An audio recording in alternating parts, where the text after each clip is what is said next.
Okay, so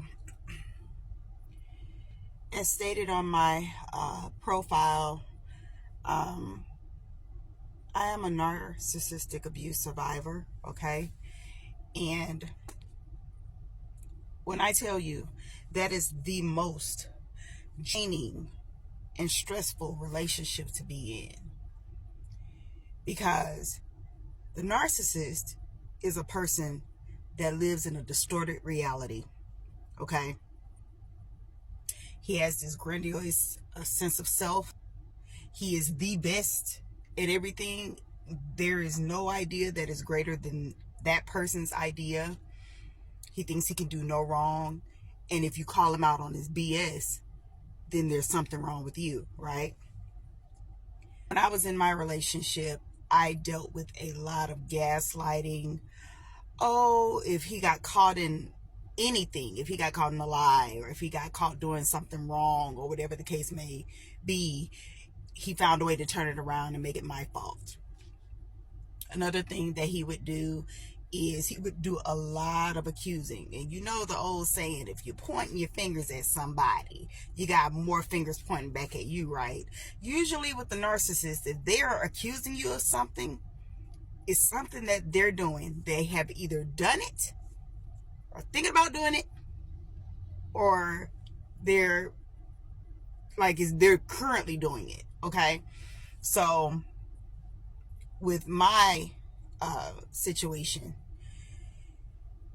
oh boy was just a liar. Okay. I don't want to mention any names, for privacy purposes, of course. But when I tell you that I loved him so hard to where I started questioning my own reality for a second. And I was like, hold on, I know I'm of sound mind and of sound body. I know that I'm very comfortable in my realistic events, okay? You cannot even convince me to try to change my events or change the way that I saw things, because I know what I saw and I know what I experienced. You can't take my experiences and try to change them, or force me to change them, rather, to suit you. They start off with love bombing. I thought he was my person. Everything that I have ever dreamed of, he was initially. Okay, that's how they bait you in, with all the promises, with all the over, above and beyond, the flowers, the I love you, you're the best thing that ever happened to me. I mean, I had the whole shebang in the first year, and then the mask started slipping off. That's what narcissists do. They wear masks, okay? And with the narcissist, their fear is not you finding out who they are, although they don't like that, okay? Their fear is other people finding out who they are, because their goal is to paint a picture to everyone else, okay, that they're this overall great person, where in reality, excuse me, narcissists are incapable of loving people, okay, because they love themselves. There's nothing wrong with loving yourself, but it's a difference between loving yourself as far as having self-love and self-esteem, to loving yourself where you're just selfish and you don't care who you hurt, okay? And it had gotten so stressful for me until I had to take a long, hard look in the mirror. And I said to myself, Father God, what am I doing wrong? I'm a good person. I have a good heart. I love hard. I'm genuine. I'm honest. Father God, what am I doing wrong? And that's when I came to the realization that I was loving him, but I wasn't loving the Almighty. It's crazy how when you love somebody, you lose yourself in the process sometimes. And you forget about the one source that can get you through it all. Okay? And once I came to that realization that that was my problem, I went to God and I repented instantly. And one thing that I know, my relationship with the Almighty is A1. I know when I am on one accord with him because he comes to see about me immediately. Okay?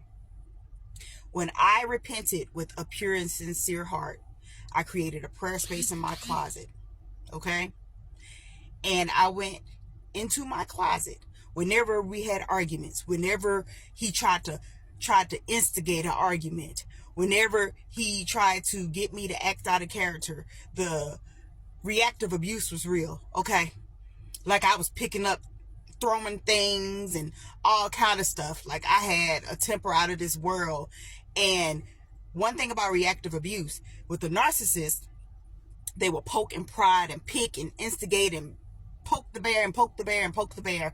And then when you lash out, then they turn around and play victim and say, oh, I can't believe you did that to me. Something is wrong with you. You're crazy. Knowing that they started the whole ordeal that caused you to be mad in the first place. So you're upset with me about how I reacted towards your abuse. Let me tell you something. You are not the abuser. The narcissist is. Okay? So I digress. I went into my closet and started praying. I wrote down things that I wanted to pray for. And I continued praying and fasting, praying and praying and praying.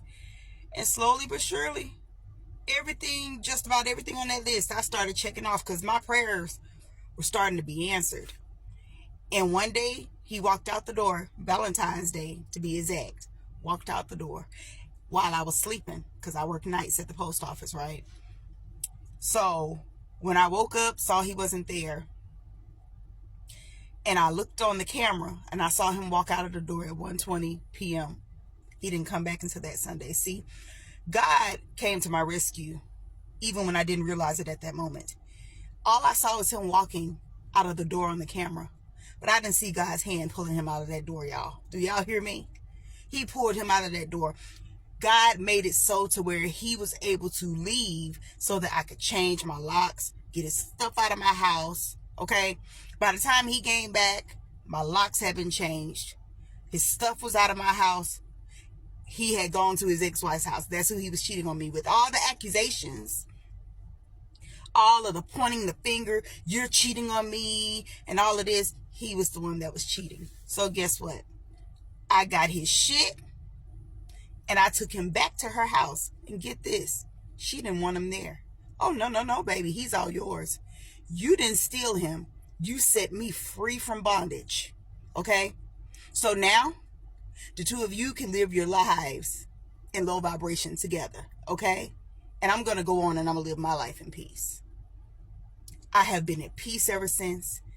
I have been sleeping like a baby. And don't get me wrong, there are times where I miss him sometimes, but I think about all of the things that we have gone through. And that is the reason why I cannot go back and I have to stay no contact. Staying no contact is the best way to get rid of the narcissist for good. Okay? So I'm telling you, when you put anything before God, he will take his hands off of you. And God removed people. He didn't leave me. God removed him. Okay? So God will remove people out of your life for your protection. Okay? So this is my testimony. Okay? And that's how my page Heal with Intent was born. Okay? Because we have to break these chains of bondage. We have to break these chains of depression, break these chains of all of these different mental health issues that we have yet, to begin discussing. Mental health needs to be talked about a lot more, man. Okay? So let's continue to break the chains. I have a business, Naturally Necessary Soaps & Co. Eventually, I'm going to start posting some of my products on TikTok Studio, okay? So that everybody can go on and get some bath and body products to, contribute to your self-care, okay? As always, you guys have a good night, and make it your business to heal with intent to break those chains, okay?